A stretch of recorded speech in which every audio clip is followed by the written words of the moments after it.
بسم اللہ الرحمن الرحیم اللہم صلی علی محمد و آلہ الطاہرین۔ ناظرین کرام السلام علیکم، میں ہوں آپ کا میزبان بشیر احمد، پروگرام راہ نجات کی ایک اور کڑی کے ہمراہ حاضر خدمت ہوں۔ ناظرین کرام، سب سے پہلے آپ کا خیر مقدم ہے پروگرام راہ نجات میں، اور مسلسل گفتگو ہو رہی ہے ولی فقی اور اسلامی حاکم کے بارے میں کہ اسلامی حاکم کو کس طرح سے ہونا چاہیے اور اس کی کیا خصوصیات اور کوالٹیز ہونی چاہیے۔ اس سلسلے میں کافی طویل گفتگو یہاں پہ رہی اور کئی سارے پروگرام آپ نے دیکھے، اور یہ سلسلہ اسی طرح سے ہم آگے بڑھا رہے ہیں انشاءاللہ۔ آج بھی ہم کچھ اہم سوالات اور شبہات لے کے آئے ہیں جو آج کل خاص کر ہمارے مذہبی حلقے میں پروان چڑھ رہے ہیں، اور اس طرح کے شبہات ہمارے جوانوں کے ذہنوں میں پائے جاتے ہیں کہ انشاءاللہ ان پروگراموں کے ذریعے سے آپ دیکھیں گے اور آپ کو ان شبہات کا جواب بھی ملے گا، اور جو اعتراضات اور سوالات آپ کے ذہنوں میں ہوں گے، امید ہے کہ اس پروگرام کے ذریعے سے کسی حد تک، اور کسی حد تک بھی نہیں بلکہ کافی حد تک، وہ سوالات کے جوابات، ان سوالات کے جوابات آپ کو ملیں گے انشاءاللہ۔ تو آپ پروگرام ضرور دیکھیے گا راہ نجات۔ آج ولی فقی یا ولایت فقی کے بارے میں کچھ اہم اور مفید سوالات اور شبہات کے جوابات یہاں دیے جائیں گے انشاءاللہ۔ پروگرام کا سلسلہ جاری رہے گا۔ مولانا اختر عباس جون صاحب قبلہ ہماری ہمراہی فرمائیں گے اس پروگرام میں، اور پروگرام آخر تک دیکھنا نہ بھولیے آپ، لیکن حسب معمول مختصر سے وقفے کے بعد آپ سے دوبارہ ملیں گے۔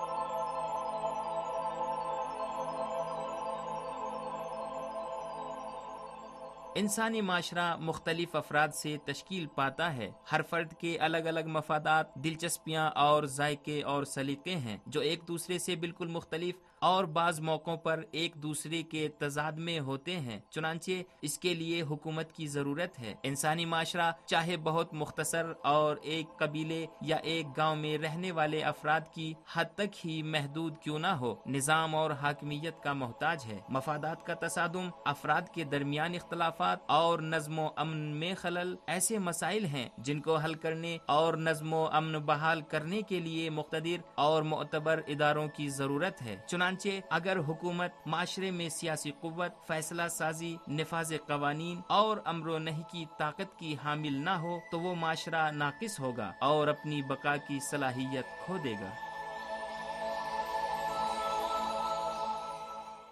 ناظرین کرام، پروگرام میں آپ کا پھر سے خیر مقدم ہے۔ آئیے ہمارا ساتھ دیجیے، پروگرام کو آگے بڑھائیں گے اور سوالات کا سلسلہ ہم شروع کریں گے۔ قبلہ السلام علیکم ورحمۃ اللہ۔ وعلیکم السلام ورحمۃ اللہ وبرکاتہ۔ بہت شکریہ کہ آپ تشریف لائیں اور ہمیں یہ موقع دیا کہ ہم کچھ اہم سوالات آج آپ سے پوچھ سکیں۔ بہت شکریہ۔ انشاءاللہ تعالی میں شکر گزار ہوں پروردگار کا یہ توفیق پر۔ جی، یہاں پہ کچھ اہم سوالات ہیں، اگرچہ ضمنی طور پہ کچھ سوالات کے جواب آپ دے چکے ہیں اور کچھ مطالب کی طرف آپ نے اشارہ کیا ہے مختلف موضوعات میں، لیکن پھر بھی ہم چاہتے ہیں کہ چونکہ یہ اب ایک خاص طرح سے ہم کچھ جو شبہات پائے جاتے ہیں جوانوں کے ذہنوں میں اور مذہبی حلقے میں ولی فقی کے متعلق، تو ہم چاہتے ہیں کہ پھر سے تھوڑی بہت اس کی وضاحت ہو اور پھر اس کے جو اصلی سوالات ہیں ان کی طرف آئیں۔ تو سب سے پہلا سوال یہاں پہ جو ہوگا وہ ولی فقی، اس کا مطلب، اس کی میننگ اور مفہوم کیا ہے؟ بسم اللہ الرحمن الرحیم۔ جی، جیسا کہ شروع میں پروگرام میں عرض کیا گیا تھا، پہلے پروگرام میں، کہ ولایت جو ہے ایک نظام الہی ہے، ایک الہی نظام حکومت، ایک اسلامی حکومت کے نظام کی شکل اور فریم جو ہے یہ ولایت کی شکل میں ہے۔ معنی کے اعتبار سے بھی عرض کیا گیا تھا پہلے کہ ولایت در حقیقت حکومت کے معنی، یعنی یوں کلمہ جو ہے ولایت کا ہے، ولایت، ولی، مولا،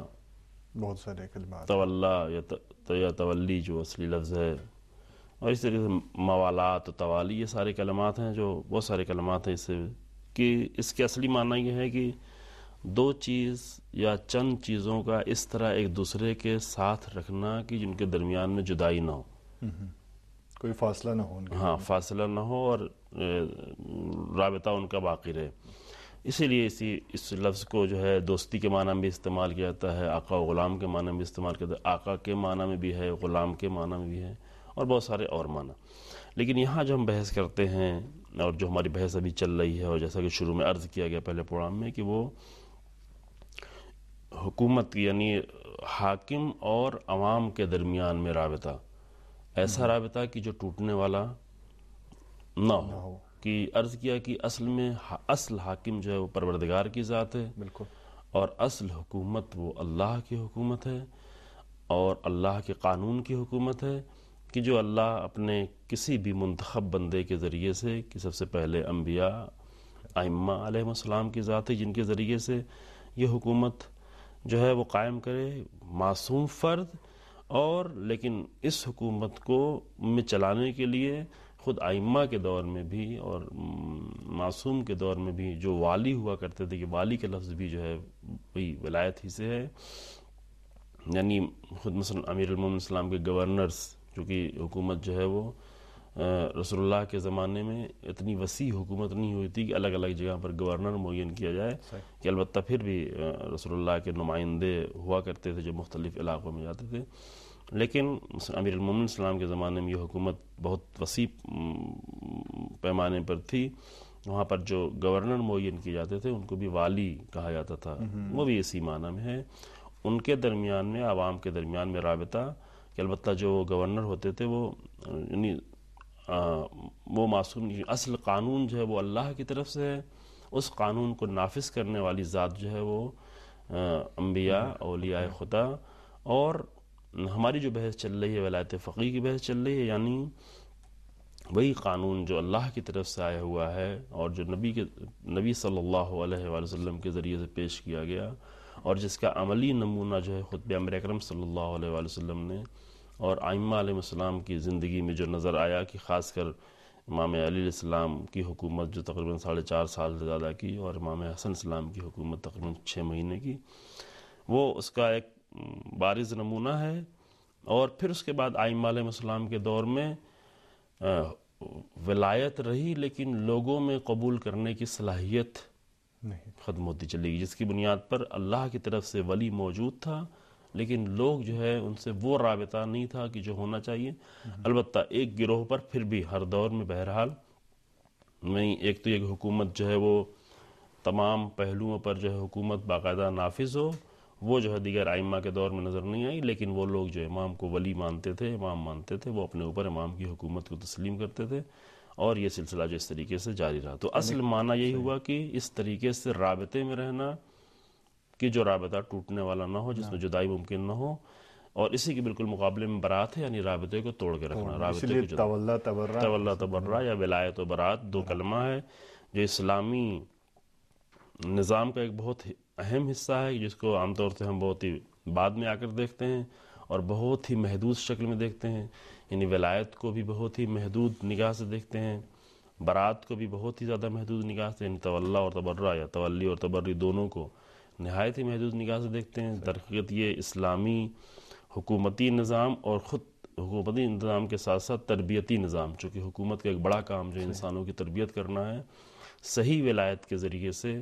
اور صحیح برات کے ذریعے سے, دونوں کے ذریعے سے درحقیقت ایک بڑی تربیت ہوتی ہے بڑے پیمانے پر تمام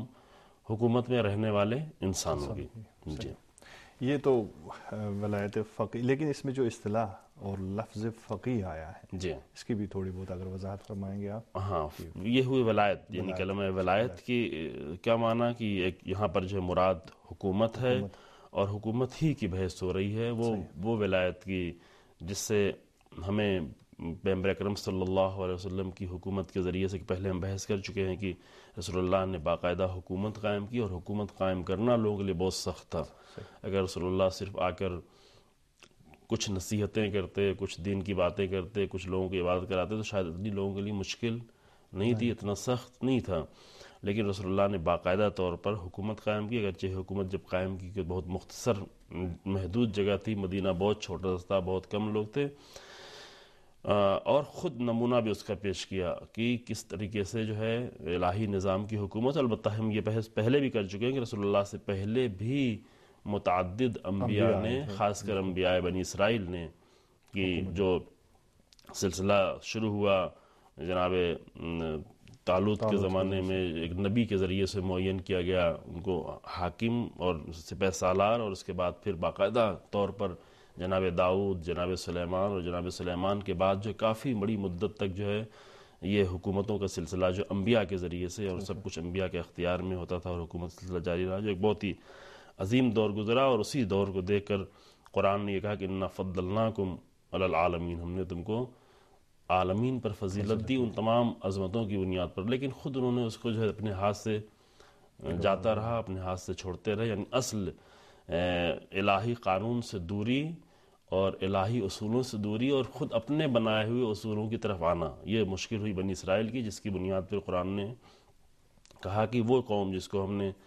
عالمین پر فضیلت عطا کی، وہ انہوں نے کیا کیا، دھیرے دھیرے اپنے اوپر خود جو ہے مشکل پیدا کرنا شروع کی. ضربت علیہم الذلۃ والمسکنہ، وہ ذلت و مسکنہ کی ایک واقعے کے طور پر قرآن نے بیان کیا، لیکن ساری نظام کی بنیاد پر، یعنی وہ پورا جو سسٹم تھا اس الہی نظام سے، الہی قانون سے دوری اور اپنے بنائے ہوئے نظام کی طرف دھیرے دھیرے آنا، کہ جس کی بنیاد پہ ذلت اور مسکنت اور مشکلات اور سب ساری چیزیں ان کی زندگی میں آتی رہیں. تو یہ رسول اللہ نے قائم کیا تھا، پھر وہ جاری رہا. اور بعد میں یعنی جب غیبت کا سلسلہ شروع ہوا ائمہ کے بعد، تو یہ انہی حدیثوں کی بنیاد پر جو پیغمبر اکرم صلی اللہ علیہ وسلم نے، جس کی بحث ہم پہلے بھی کر چکے ہیں کہ فقہا جو ہیں وہ امناء الرسول ہیں، علماء جو ہیں وہ وارثان انبیاء ہیں، یہ سارے کلمات. اور اس کے خاص طریقے سے جو ہے کہ جو یہ صلاحیت رکھنے والے ہیں وہ ہماری طرف سے تم پر حاکم بنائے گئے ہیں. جو کلمات پہلے ہم دلیل کے طور پر جہاں پہ پیش کر چکے، فَإِنِّي كَالْجَعَلْتُهُ عَلَيْكُمْ حَاكِمًا، کہ ہم نے ان کو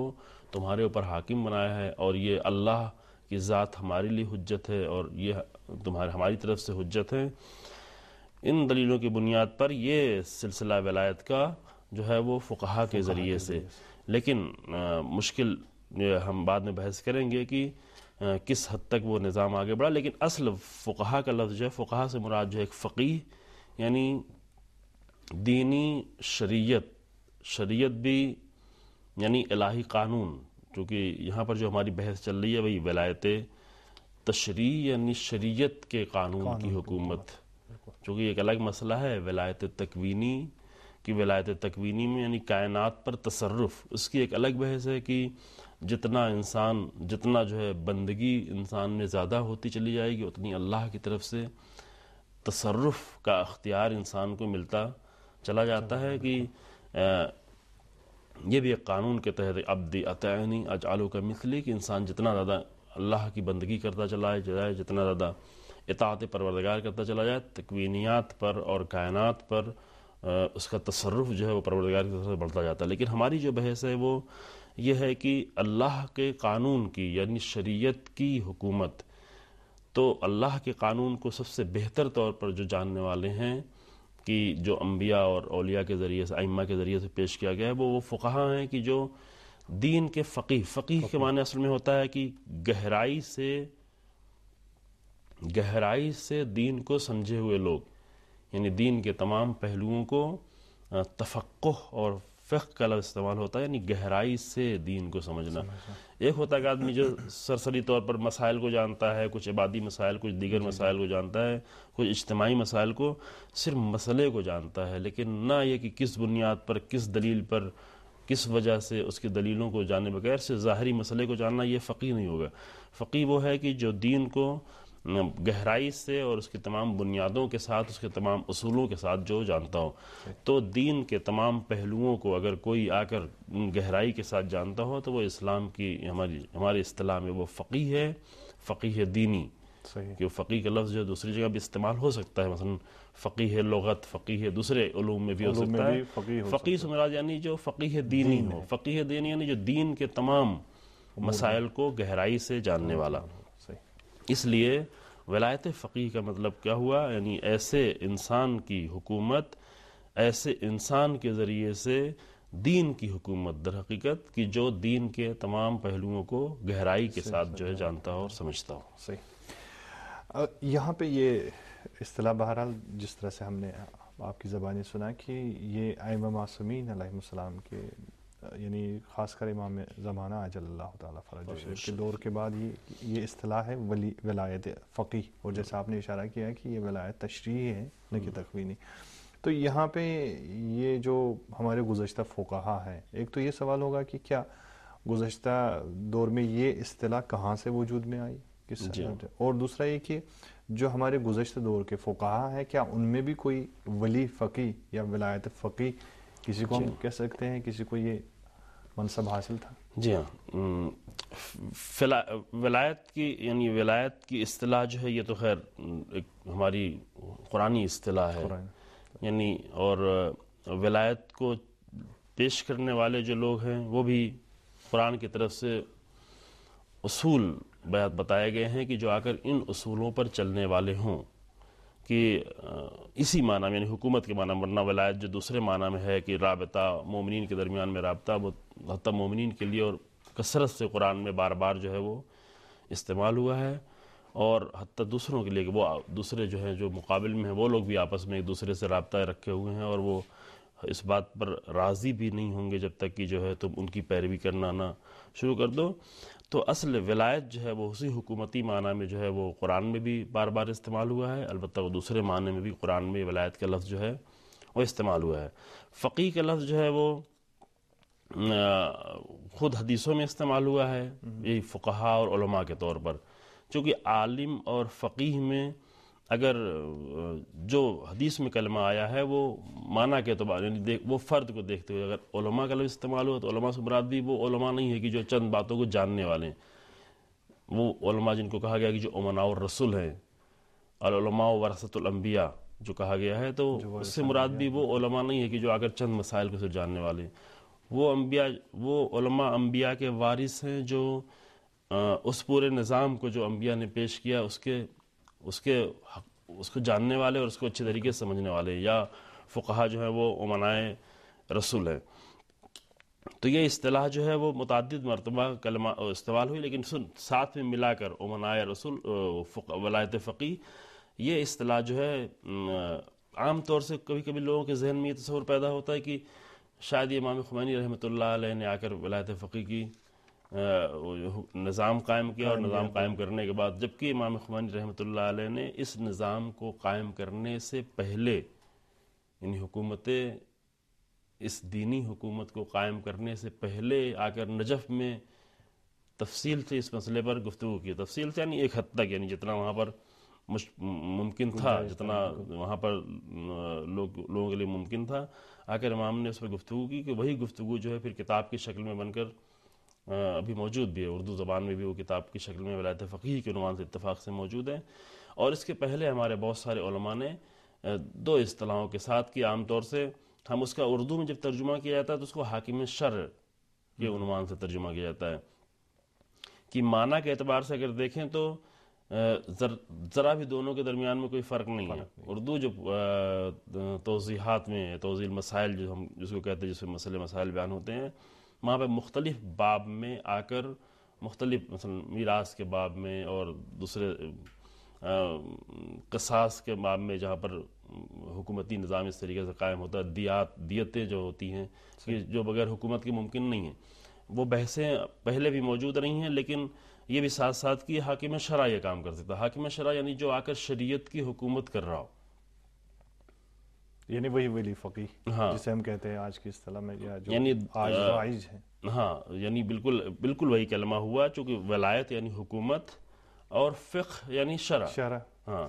اور ولایت فقیہ حاکم شرع دونوں بالکل ہی ایک اصطلاح ہے کہ جو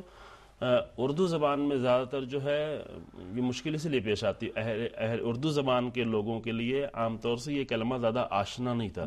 جبکہ عربی زبان میں دونوں کلمہ استعمال ہوتا رہا. ولایت فقہ کا کلمہ بھی استعمال ہوتا رہا، حاکم شرع کا کلمہ بھی استعمال ہوتا رہا. اور باقاعدہ بحث کی ہمارے تمام بزرگان نے، کہ مثلا شیخ انصاری رحمۃ اللہ علیہ نے ولایت کی جب بحث کی تو آ کر کی، یعنی ایک پورا چیپٹر یہاں پر ہمیشہ تمام بزرگان نے آ کر ولایت کی بحث کی. البتہ چونکہ میدان اتنا فراہم نہیں تھا لہذا ممکن ہے بعض جزیات پر بعض لوگوں نے بحث نہیں کی ہے. مثلا ہماری جو سب سے فقہ کی ایک یہ ہم کہہ سکتے ہیں کہ سب سے اہم کتاب، چونکہ جتنی بھی ہمارے اجتہاد کے جو درس ہوتے ہیں اور درس خارج کے نام سے جس کو ہم جانتے ہیں، اس میں ایک جو بیس بہت ہی مضبوط اور اہم کتاب ہوتی ہے وہ جواہر الکلام ہے. مثلا جواہر الکلام کے بغیر جو ہے وہ یہ 44 جلد میں یہ بہت ہی عظیم، یعنی تمام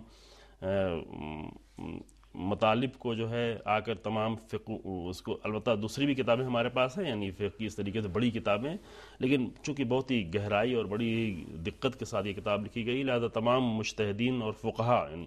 تمام فقہا جب آ کر درس دیتے ہیں تو اس کو ایک اصلی ترین کتاب قرار دیتے ہیں اور دیگر کتابوں کے ساتھ. تو انہوں نے حتیٰ یہاں تک لکھا ہے کہ جنہوں نے جو ولایت فقیہ کو نہیں سمجھتا اس نے گویا دین کا مزہ ہی نہیں چکھا. اصل ان کا یہ کلمہ جو ہے کہ پہلے بھی اشارہ کیا گیا اس کی طرف کی جو ولایت فقیہ کو نہیں سمجھا ہے اس نے اصل دین کا مزہ، چونکہ دین کا مزہ کب ہوگا؟ دین جو ہے کتابوں میں لکھ دینے سے تو دین کا مزہ نہیں ہوتا. دین کا مزہ اس وقت ہوتا ہے کہ جب دین آ کر معاشرے میں کردار ادا کر رہا ہو، اپنا رول ادا کر رہا ہو، جب اس کے تمام قوانین نافذ ہو جائیں. جی ہاں، اور یہ اسی وقت ممکن ہے کہ جب آ کر ایک حاکم شرع کے ذریعے سے اور ایک حاکم، ایک الہی حاکم کے ذریعے سے اگر قانون کو نافذ کیا جائے. نافذ ہونے کے لیے وہی لازم ہے کہ حکومت ہو، چونکہ کتاب میں لکھ دینے سے کتنا ہی زیادہ لکھ دیا جائے اس سے قانون نافذ نہیں ہوتا، لکھا جاتا ہے. بالکل لازم ہے کہ اس کے لیے نفوذ ہو. اگر آپ اجازت دیں یہاں پہ ایک وقفہ لیتے ہیں، اس کے بعد گفتگو کو آگے بڑھائیں گے. ناظرین کرام، بہت ہی اہم گفتگو ہو رہی ہے ولایت فقیہ کے بارے میں، کچھ اہم سوالات جس کا جواب جناب مولانا اختر عباس جون صاحب دے رہے ہیں. ہمارا ساتھ دیجیے گا، پروگرام ابھی جاری ہے.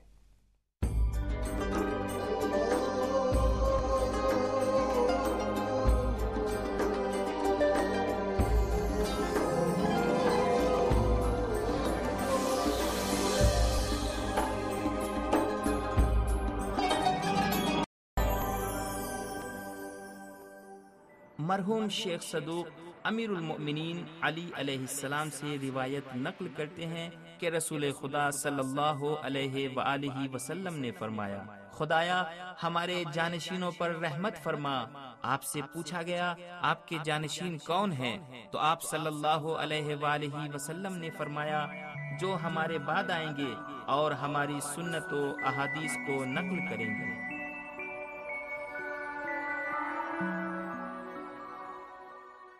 ناظرین، پروگرام میں پھر سے آپ کا خیر مقدم ہے. آئیے ہمارا ساتھ دیجیے، پروگرام کو آگے بڑھائیں گے. جی قبلہ، آپ گفتگو فرما رہے تھے، ہم نے آپ کی گفتگو کو روکا تھا.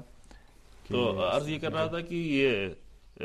اصطلاح جو ہے ولایت فقیہ کی اصطلاح اردو میں جو ہے پہلے استعمال نہیں ہوتی تھی، عام طور سے ترجمے کے طور پر حاکم شرع کے طور پر استعمال کیا جاتا تھا. لیکن عربی میں دونوں کلمہ جو ہے حاکم شرع کا کلمہ بھی استعمال ہوتا ہے، چونکہ یہ دونوں حاکم کا لفظ بھی وہ عربی لفظ ہے، ولایت کا لفظ بھی عربی لفظ ہے، عربی ہی سے جو ہے اردو اور فارسی میں آیا ہے. اور اس طریقے شریعت اور فقہ یہ دونوں بھی عربی کلمہ ہے. تو عربی میں دونوں کلمہ ساتھ ساتھ استعمال ہوتا رہا، کبھی ولایت کا کلمہ اور کبھی جو ہے حاکم کا کلمہ، لیکن یہ ہمیشہ کلمہ استعمال ہوتا رہا. اور فقط مشکل یہ تھی کہ جو دوسرے آپ کے سوال کی مشکل یہ تھی کہ اس حکومت کو بڑے پیمانے پر قائم کرنا جو ہے یہ ممکن نہیں رہا. خاص کر مثلا جو ہے خود امام حسن علیہ السلام کے بعد اگرچہ ائمہ موجود تھے جو ایک اللہ کی طرف سے بنائے ہوئے حقیقی وارث موجود تھے، لیکن حکومت کے طور پر ان کے لیے بھی مشکل رہی. اور پھر جب غیبت کا سلسلہ شروع ہوا تو مثلا بنی امیہ کی حکومت پہلی سے رہی، مثلا چھٹے امام علیہ السلام کے زمانے تک، اور چھٹے امام سے لے کر بعد میں ایک بڑے پیمانے پر بنی عباس کی حکومت شروع ہوئی. پھر اس میں ایسا ہوا کہ بیچ میں بعض علاقوں میں بعض جگہوں پر بعض جگہوں پر شیعہ کی حکومتیں ہوئیں، مختصر حکومتیں ہوئیں، لیکن ایک ایسے بڑے پیمانے پر جو ہے وہ ایک نظام کے طور پر لوگوں کے سامنے ایک حکومتی نظام کے طور پر قائم ہونا لوگوں کے لیے مشکل ہے. البتہ ہمارے جو بڑے فقہا تھے ان کے جو آ کر ان کے قبول کرنے والے تھے وہ قبول کرتے تھے اپنی ذات کی حد تک، لیکن ایک بڑے نظام کے طور پر ابھی شیعت کو ایسا موقع نہیں ملا کہ ایک بہت بڑا زمانہ گزرا ہے کہ جہاں پر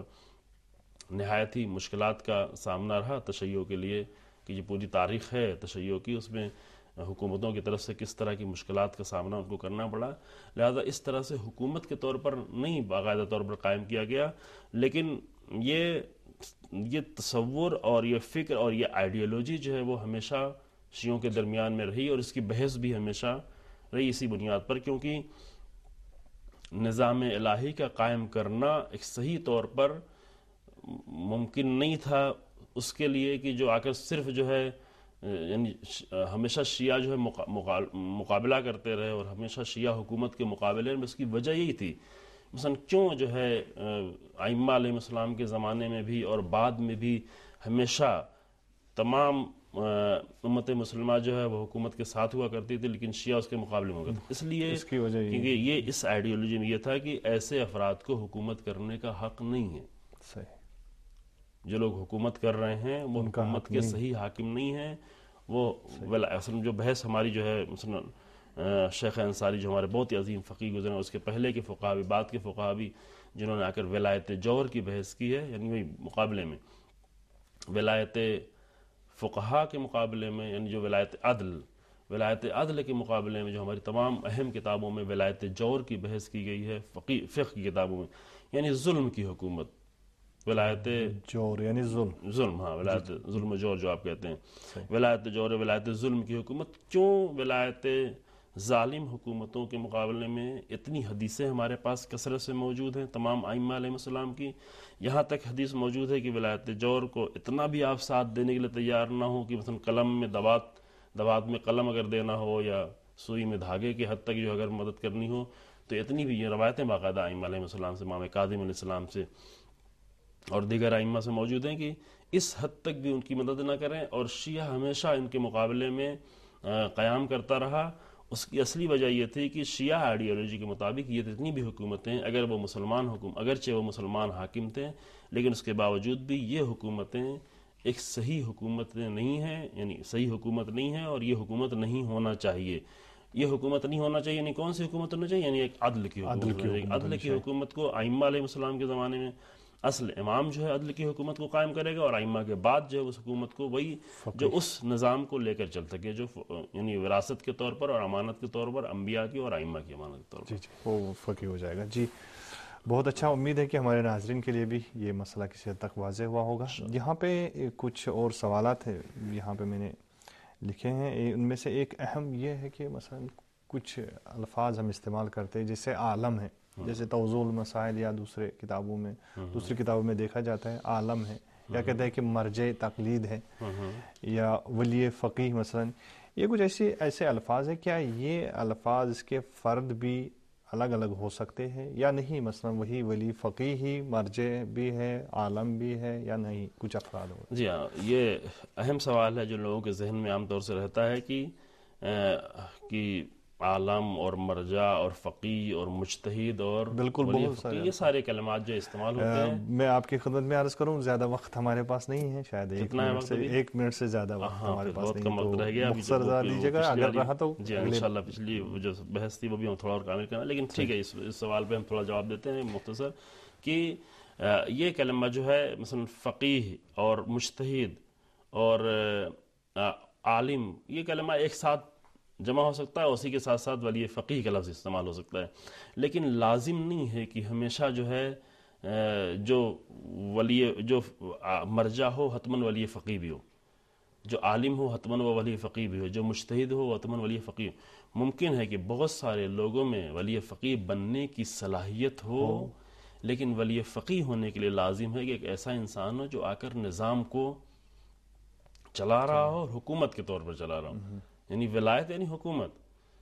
ولی فقیہ بننے کی صلاحیت ہونا یعنی جو انسان بھی ایک بات ہے، ہاں جو انسان بھی اس کے اندر وہ جو پہلے بحث ہو چکی ہے کہ وہ سارے شرائط اور وہ سارے صفات پیدا ہو جائیں، دین میں تفقہ ہو، گہرائی سے تمام مسائل دین کو جانتا ہو، نہ صرف فقہی مسائل کو بلکہ دین کے تمام اجتماعی، سیاسی، اخلاقی دیگر مسائل کو، دین کے سارے نظام کو اچھی طریقے سے گہرائی سے جانتا ہو، اور اس کے اندر وہ تدبیر اور وہ صلاحیتیں پائی جاتی ہیں، شجاعت اور جرات جو ساری بحثیں پہلے ہو چکی ہیں، تو اس کے اندر ولی فقیہ بننے کی صلاحیت ہے. ہمارے بہت سارے فقہا ہیں جن کے اندر ولی فقیہ بننے کی صلاحیت ہے، لیکن صلاحیت بہت سارے میں ہوتی ہے، ولی فقیہ ایک ہوتا ہے، نظام کو چلانے والا یہ ایک ہوتا ہے، لہذا ممکن ہے کہ ایک ساتھ یہ جمع بھی ہو جائیں، اور ممکن ہے کہ الگ الگ طور پر فرجہ فقیہ و مرجع ہوں، لیکن ان میں وہ صلاحیت بھی ہو، لیکن لازم نہیں ہے کہ جتنے جس کے بالکل جو وہ میدان فراہم نہیں ہے. صحیح، بالکل شکریہ آپ کا. انشاءاللہ اور وضاحت ہم آپ سے چاہیں گے انشاءاللہ اگلے پروگرام میں. اس کی وضاحت کی ضرورت ہے، اور بہت بہت شکریہ آپ کا. ناظرین کرام، آپ کے بھی شکر گزار ہے. امید ہے آج کا پروگرام آپ کو پسند آیا ہوگا، اور میری یہ التماس ہے اور گزارش ہے آپ سب سے کہ پروگرام کو غور سے دیکھیے گا، اور اگر کہیں پہ کوئی سوال آپ کے ذہن میں بھی آئے گا تو ضرور بتائیے گا. اور اس کے علاوہ جو بحثیں، یعنی چونکہ ایک مسلسل بحث ہو رہی ہے، ایک مسلسل گفتگو ہو رہی ہے ولایت فقیہ کے حوالے سے، تو انشاءاللہ